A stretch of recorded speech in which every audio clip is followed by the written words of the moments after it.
మన పిల్లలకి ఒక మంచి గిఫ్ట్ ఇవ్వాలనుకున్నాం.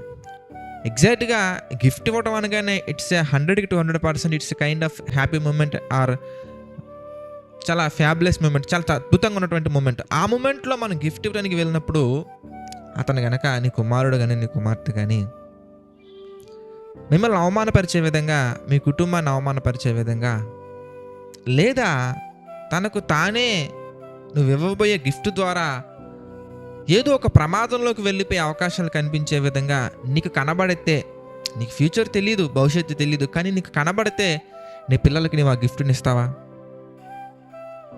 ఆలోచించండి జాగ్రత్తగా.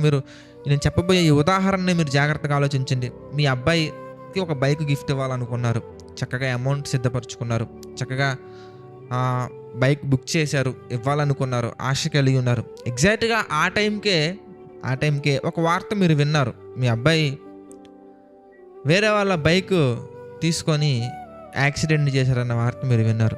ఇమీడియట్గా అది కూడా మీ అబ్బాయికి డ్రైవింగ్ రాకపోవటం వల్ల అని మీరు విన్నారు. ఇమీడియట్గా మీ అబ్బాయికి డ్రైవింగ్ నేర్పించడం కొరకు ప్రయాసపడతారా? డ్రైవింగ్ నేర్పించడం కొరకు చూస్తారా?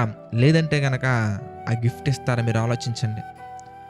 లేదంటే మీ అబ్బాయి బెట్టింగ్స్లో బాగా ఉన్నాడు, బెట్టింగ్స్లో ఆల్రెడీ చాలా చేస్తూ ఉన్నారు, ఆ విషయం మీకు తెలీదు, కానీ మీరు మీ అబ్బాయికి కొంత అమౌంట్ ఇవ్వాలనుకున్న సమయానికి ఆ విషయం తెలిసింది. అప్పుడు ఇంట్లో ఒక రెగ్యులేటరీ సిస్టమ్ పెడతారా? లేదా? లేదు, నా అబ్బాయి నేను ఎంతో ప్రేమిస్తున్నానని చెప్పేసి అతను అమౌంట్ని నిర్వినియోగం చేస్తున్నా, నిష్ప్రయోజనంగా ఉపయోగిస్తున్నా కానీ మీరు మీ అబ్బాయికి అమౌంట్ ఇస్తారా, డబ్బులు ఇస్తారా? ఆలోచించండి. ఒక తండ్రిగా మన పిల్లల ప్రవర్తన బాలేనప్పుడు మనం ఇవ్వబోయే గిఫ్ట్ల ద్వారా వాళ్ళు దెబ్బతినే అవకాశాలు ఉన్నప్పుడు మనం ఇవ్వకుండా వాళ్ళని ఫస్ట్ మంచి మార్గంలో పెట్టడం కొరకు ప్రయత్నించిన తర్వాత, వాళ్ళ ప్రవర్తన చక్కదిద్దిన తర్వాత అప్పుడు గిఫ్ట్లు ఇస్తాం, కానీ ముందుగానే ఇస్తామా? ఆలోచించండి ఒకసారి. సేమ్ ఇది కూడా మన జీవితంలో ఇలాగే జరుగుతుందండి. దేవుడు గొప్పవారే, ఆయన మంచివారే, ఆయన పరిశుద్ధుడే, ఆయన మనం ఊహించినంత కంటే ఎక్కువగా మేలులు దయచేయువాడే, విడువను ఎడబాయనని చెప్పినటువంటి వ్యక్తే, మన నిమిత్తము ఎన్నో ఎన్నో ఎన్నో చేసినటువంటి వారు ఆయన. కానీ ఎందుకు మరి మన జీవితంలో ఇంకా కొన్ని అలా ఉండిపోయాయి? ఎందుకు మన జీవితంలో ఇంకా మేలైనవి రావట్లేదని నువ్వు భావిస్తున్నావంటే, దేవుడు మేలైనవి ఇవ్వటానికి ఎల్లప్పుడూ ఎల్లవేళలా సిద్ధంగానే ఉంటారు కూడా. కానీ ప్రాబ్లం ఎక్కడొస్తుంది బ్రదర్ అని మీరు ఆలోచించినట్లయితే మనం చూడవచ్చు, రోమీలకు రాసినటువంటి పత్రికలో మనందరికీ తెలిసినటువంటి సందర్భం అయినప్పటికీ ఒకసారి మనం జ్ఞాపకం చేసుకున్న ఈ ఉదయకాల సమయమున రోమీలకు రాసినటువంటి పత్రిక 3వ అధ్యాయము 23వ వచనం మనం చూద్దాం. రోమీలకు రాసినటువంటి పత్రిక 3వ అధ్యాయం 23వ వచనం మనం చూస్తే, ఏ భేదమును లేదు, అందరూ పాపము చేసి, చూసారా చక్కగా ఉందో, ఏ భేదమును లేదు, అందరూ పాపము చేసి దేవుడు అనుగ్రహించు మహిమను పొందలేకపోవచ్చున్నారు. ఎందువలన మనం దేవుని యొక్క మహిమను మనం పొందలేకపోతున్నామంటే, ఎందువలన దేవుడిచ్చే ఆశీర్వాదాల ద్వారా వచ్చే మహిమను మనం పొందలేకపోతున్నామంటే, ఎందువలన దేవుని యొక్క మేలులు మనం పొందలేకపోతున్నామంటే, మనము పాపము చేయటం వలన మాత్రమే. ఏ భేదము లేదండి.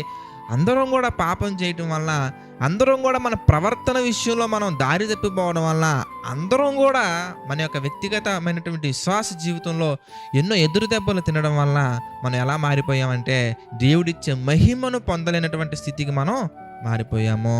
దేవుని యొక్క చిత్తాన్ని గ్రహించలేని స్థితికి మనం మారిపోయాము. దేవుని యొక్క ఉద్దేశాల్లో మనం బలపడే స్థాయికి చేరుకోలేకపోతున్నాము. కనుక ప్రియులారా, ఈరోజు మనం ఆలోచించాల్సింది, నాకు ఇక్కడెందుకు సమస్య వస్తుంది, అక్కడెందుకు సమస్య వస్తుంది, ఇక్కడెందుకు ఇలా జరుగుతుంది, అక్కడెందుకు ఇలా జరుగుతుంది, నాకెందుకు ఆ ప్రమోషన్ రాలేదు, నేనెందుకు ఇలా అవ్వలేదు, ఇవన్నీ కాదండి. అసలు విశ్వాస జీవితంలో ఒక విశ్వాసిగా దేవుడు చెప్పినటువంటివి అన్నీ మనం గైకొనే విషయంలో, దేవుని చిత్త ప్రకారం నడుచుకునే విషయంలో మనం పర్ఫెక్ట్గా ఉన్నామా లేదా? దేవుని యొక్క వాక్యం సెలవిస్తుంది ప్రియులారా, మొదటిగా ఆయన రాజ్యమును నీతిని వెతకండి, ఆటోమేటిక్గా మిగిలినవన్నీ కూడా మీకు అనుగ్రహింపబలను. అంటే రాజ్యాన్ని నీతిని వెతికే ప్రయత్నంలో మనం ఉంటే పాపం అనేది చెయ్యం బ్రదర్స్ సిస్టర్స్. పాపము చేయకుండా మనం ఉంటే గనక దేవుడు అనుగ్రహించే మహిమను మనం పొందగలం. యెషయా గ్రంథంలో మనం చాలా సందర్భాల్లో మనం నేర్చుకున్నాం, విననేరక ఉండినట్లు ఆయన చెవులు మందము కాలేదు. మరి ఏమైపోయింది ఇంతకీ అనగానే, మీకును మీ దేవునికి మధ్య గోడ, మీ దోషముల యొక్క గోడ రావటం వల్ల ఆయన యొక్క మహిమను మనం రిసీవ్ చేసుకోలేకపోతున్నాము. ఆయన యొక్క గొప్ప మేలులు మనం పొందుకోలేకపోతున్నాము. ఎందుకంటే నీ ప్రవర్తన ఇలాంటి స్థితిలో ఉన్నప్పుడు దేవుడు గనక ఆ ప్రవర్తనకి ఇంకొన్ని అవకాశాలు కనుక నీకు ఇచ్చినట్లయితే నువ్వు ఇంకా దుర్మార్గుడిగా మారిపోతావు. ఇంకా దుర్మార్గుడిగా మారటం వల్ల నీ లైఫ్లో ఇంకా ఎన్నో ఎన్నో ఎన్నో నాశనకరమైనటువంటి ఉద్దేశాలు ఉన్నాయి కనుక మొదటిగా మనం ఏం చేయాలంటే మనలో ఉన్నటువంటి నలుసంతైనా కానీ దూలమంతైనా కానీ మనలో ఉన్న లోపాలను సరిదిద్దుకునే ప్రయత్నం మనం చేయాలి. ఈ ఉదయకాల సమయమున మీరు ప్రార్థించండి, దేవా నాలో ఏ దోషాలు ఉన్నాయ్యా. దావీదు గారు అంటారు, ప్రభువా ఇదిగో తండ్రి, నీకు అవిధేయంగా ఉన్నటువంటి, నీకు ఆయాసకరంగా ఉన్నటువంటివి తండ్రి నా జీవితంలో లేకుండా నాకు సహాయం చేయి ప్రభువా. ఆయాసకరమైన మార్గములు నా లైఫ్లో ఉన్నట్లయితే తప్పకుండా వాటిని తీసివేయండి తండ్రి అని దావీదు గారు ప్రార్థించినట్టుగా మనం కూడా ఈరోజు ప్రార్థన చేయగలగాలి. చేసి ఇదిగో మనలో ఉన్న లోపాలను మనం సరిదిద్దుకుంటే తప్పకుండా మనకి ఎన్నో విషయాలు మనం చక్కగా మనం దేవుని యొక్క కృపను బట్టి మనం పొందుకోగలం. అందుకే మొదటగా మనం ఏం వెతకాలి? రాజ్యాన్ని, నీతిని వెతికే ప్రయత్నం మనం చేయాలి. ఆ ప్రయత్నంలో విఫలం అవ్వకుండా ప్రార్థనాపూర్వకంగా మనం సిద్ధపడి మనం వెళ్ళినట్లయితే కనుక తప్పకుండా ఎన్నో దీవెనలు మనం పొందుకోగలం. ప్రార్థన చేసుకుందామండి. ప్రార్థన. ప్రేమగల తండ్రి, దయగల దేవ, పరిశుద్ధ, మహోన్నతుర, మీ యొక్క చిత్త ప్రకారంగా తండ్రి మాకు సహాయం చేశారు, నడిపించారు తండ్రి. అందుని బట్టి మీకే మహిమ, ఘనత, ప్రభావాలు చెల్లించుకుంటున్నాం తండ్రి. ఈ ఉదయకాల సమయంలో తండ్రి మీ యొక్క మాటలు ధ్యానించడానికి మీ కృపను చూపించారు తండ్రి. దేవా, ఆర్థిక, ఆరోగ్య, మానసిక పరిస్థితుల్లో కృంగిన ప్రతి ఒక్కరి నిమిత్తం తండ్రి ప్రార్థిస్తున్నాను దేవా. వారిని జ్ఞాపకం చేసుకోండి, దీవించండి ప్రభా. కృంగిన వారి హృదయాన్ని మా తండ్రి మీ చిత్త ప్రకారంగా లేవనెత్తండి, స్థిరపరచండి, బలపరచండి తండ్రి.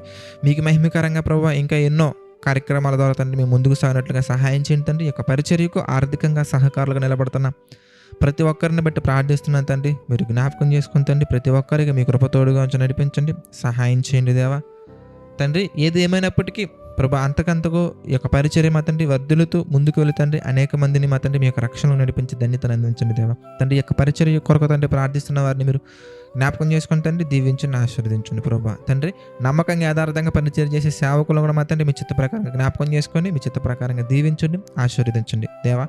సమస్త మహిమ, ఘనత, ప్రభావాలు మీకే చెల్లించుకుంటూ ప్రతి ఒక్కటి మీ చిత్త ప్రకారంగా దయచేయమని వేడుకుంటూ మా ప్రభువును రక్షకుడైన యేసుక్రీస్తు వారి పేరిట ప్రార్థన అడిగి వేడుకొనుచున్నాము తండ్రి. ఆమెన్. అందరికీ వందనాలండి. God bless you all.